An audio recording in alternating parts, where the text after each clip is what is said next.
এগুলো কোনো গাল গল্প নয়, কোনো কেচ্ছা কাহিনী নয়, এগুলো কিন্তু ইসরায়েলি রিওয়ায়াতও নয়, সহিহ হাদিস। এগুলো নবী সাল্লাল্লাহু আলাইহি ওয়াসাল্লাম হাদিসগুলো বলেছেন। এক সরিষা দানা পরিমাণ মিথ্যা নাই এখানে। এখান থেকে বলতে যাচ্ছিলাম, দোয়া কবুলের অন্যতম একটা উপায় হচ্ছে আপনি কোনো ভালো কাজ করেন গোপনে, যেটা আল্লাহ ছাড়া কেউ জানে না, ওর ওসিলা করে আপনি আল্লাহর কাছে যান, দোয়া কবুল হবে ইনশাআল্লাহ।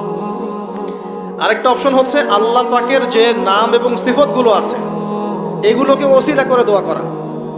যেমন আল্লাহ তোমার রহমান নামের ওসিলায় আমি তোমার কাছে দয়া চাচ্ছি, তোমার আল গফুর নামের ওসিলায় আমি ক্ষমা চাচ্ছি, তোমার আর রাজ্জাক নামের ওসিলায় আমি রিজিক চাচ্ছি, ওয়াহাব নামের ওসিলায় আমি সন্তান চাচ্ছি, ইত্যাদি।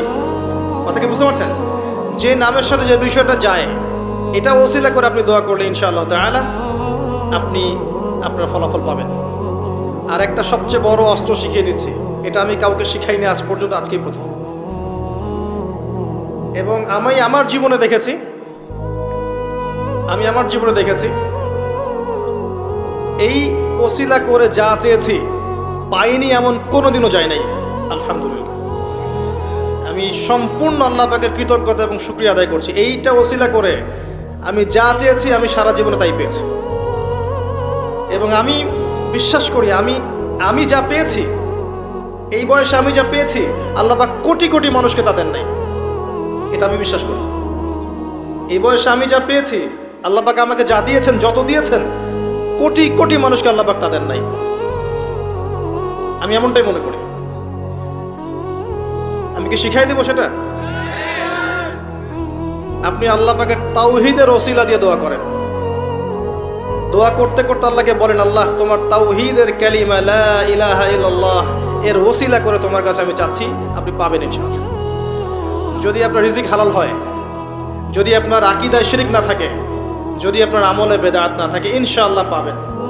এর পরেও দুটো কথা আছে, সেটা হলো যদি দেখেন পান নাই, ইনস্ট্যান্ট পান নাই, মনে করবেন না দোয়া কবুল হয় নাই। এমনও দোয়া আছে যে আমি 10 বছর থেকে করছি এখনো পাইনি। এমনও দোয়া আছে আমি নিজেই 10 বছর থেকে করছি, আমার কাছে মনে হয় 2009-10 সাল থেকে আমি করছি, এখন পর্যন্ত পাইনি, ইনশাআল্লাহ পাবো। তো ইনস্ট্যান্ট সব পেতে হবে এমন নয়। যদি দেখেন পান নাই, তার মানে 3টা বিষয় ঘটেছে। একটা, বান্দা দোয়া করেছে, সাথে সাথে কবুল করা হয়নি, আপনাকে এটা উপযুক্ত সময় দেয়া হবে ইনশাআল্লাহ। 2 নাম্বার, এই যে আপনি আল্লাহর কাছে চেয়েছেন, এর ওসিলা আল্লাহ পাক আপনার আমল, আপনার তাকদীর থেকে কোনো বিপদ আপদ সরিয়ে দিয়েছেন, আপনি বুঝতে পারেননি। আপনি দোয়া করেছেন, হয়তো মনে হচ্ছে আপনি পান নাই, কিন্তু এর ওসিলায় আল্লাহ পাক আপনার তাকদীর থেকে কোনো বিপদকে মিটিয়ে দিয়েছেন, আপনি বুঝতে পারেননি। আরেকটা হচ্ছে দুটার কোনোটাই হয়নি, পরকালে কিয়ামতের মাঠে আল্লাহ আপনাকে দিবেন জন্য জমা রেখেছেন। অতএব দোয়া করলে কোনো লস নাই। বেশি বেশি দোয়া করবেন, সেজদায় বেশি বেশি দোয়া করবেন, ফরজ সালাতের আগে পরে করবেন, নরমালি হাত তুলে দোয়া করবেন, নফল নামাজ পড়ে করবেন, দান সাদাকা করে করবেন, কোরআন তেলাওয়াত করে করবেন, দোয়া বাড়িয়ে দেন। আত্মশুদ্ধির কথা আমরা যে বলি না, কয়েকটা বিষয় জড়িত। বেশি বেশি কোরআন তেলাওয়াত করলে আত্মশুদ্ধি হয়, বেশি বেশি জিকির করলে আত্মশুদ্ধি হয়, আল্লাহওয়ালা মানুষের সহবতে গিয়ে পড়ে থাকলে আত্মশুদ্ধি হয়, বেশি বেশি দোয়া করলে আত্মশুদ্ধি হয়, বেশি বেশি পরকালের কথা ফিকির করলে আত্মশুদ্ধি হয়। এগুলোর খুব বেশি প্রয়োজন। আত্মশুদ্ধি না থাকলে আমরা আগামীতে পথ চলতে পারবো না। একটা বাতি থেকেই বাতি জ্বলবে ইনশাআল্লাহ। আপনি নিজেকে ছোট মনে করেন না, তুচ্ছ মনে করেন না। একটা বাতি থেকেই 1000টা বাতি জ্বলবে ইনশাআল্লাহ। আগে নিজে ঠিক হন, তারপরে কু আনফুসাকুম ওয়া আহলিকুম নারা, নিজে জাহান্নামের আগুন থেকে বাঁচো, পরিবারবর্গকে বাঁচাও। পরিবারকে বাঁচান ভাই। পরিবার খুব কঠিন জিনিস, কারণ পরিবার কথা শুনতে চায় না। হ্যাঁ, দেখবেন মানুষ কথা শুনবে, পরিবারের লোক কথা শোনে না, এমন হবে। ওইখানে আপনাকে সবর করতে হবে। যদি দেখেন যে শেষমেশ দাওয়াত দিতে দিতে বুঝাতে আর কথা শোনেই না, আপনি আলাদা হয়ে যান, তাও কথা বুঝতে পারেন নাই, আসহাবুল কাহাফের মতো হয়ে যান, তারপরে আপোষ করেন না অন্যায়ের সাথে। কারণ এই ফিতনাগুলো আপনাকে আল্লাহর পথে চলতে দিবে না, বাধা দিবে, সারাদিন দুনিয়ার ফিতনায় ব্যস্ত রাখবে আপনাকে।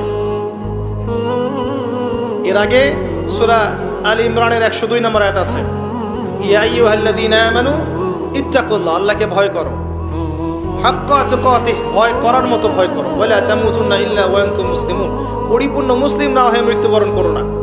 কিভাবে পরিপূর্ণ মুসলিম হবে? ইয ক্বালা লাহু রাব্বুহু আসলিম ক্বালা আসলামতু লিরাব্বিল আলামিন, ইব্রাহিম আলাইহিস সালাম যখনই আল্লাহর কোনো বিধান চলে আসবে, হুকুম চলে আসবে, সাথে সাথে আত্মসমর্পণ, এর নাম মুসলিম। বলবে না যুক্তি কি, দর্শন কি, বিজ্ঞান কি, জিজ্ঞেস করবে না, সে আত্মসমর্পণ করবে, এর নাম মুসলিম।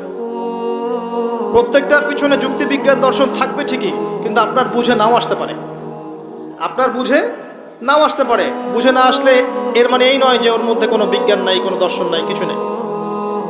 ইব্রাহিম আলাইহিস সালামকে বলা হয়েছে সন্তানকে জবাই করো, জিজ্ঞেস করেননি এটা তো আনসাইন্টিফিক, কেন করব, যুক্তি কি, জিজ্ঞেস করেছেন? স্ত্রীকে রেখে আসো, বাচ্চাকে রেখে আসো, জিজ্ঞেস করেছেন? জনমানসূন্য জায়গায় আল্লাহ কি করব, কেন রেখে আসবো?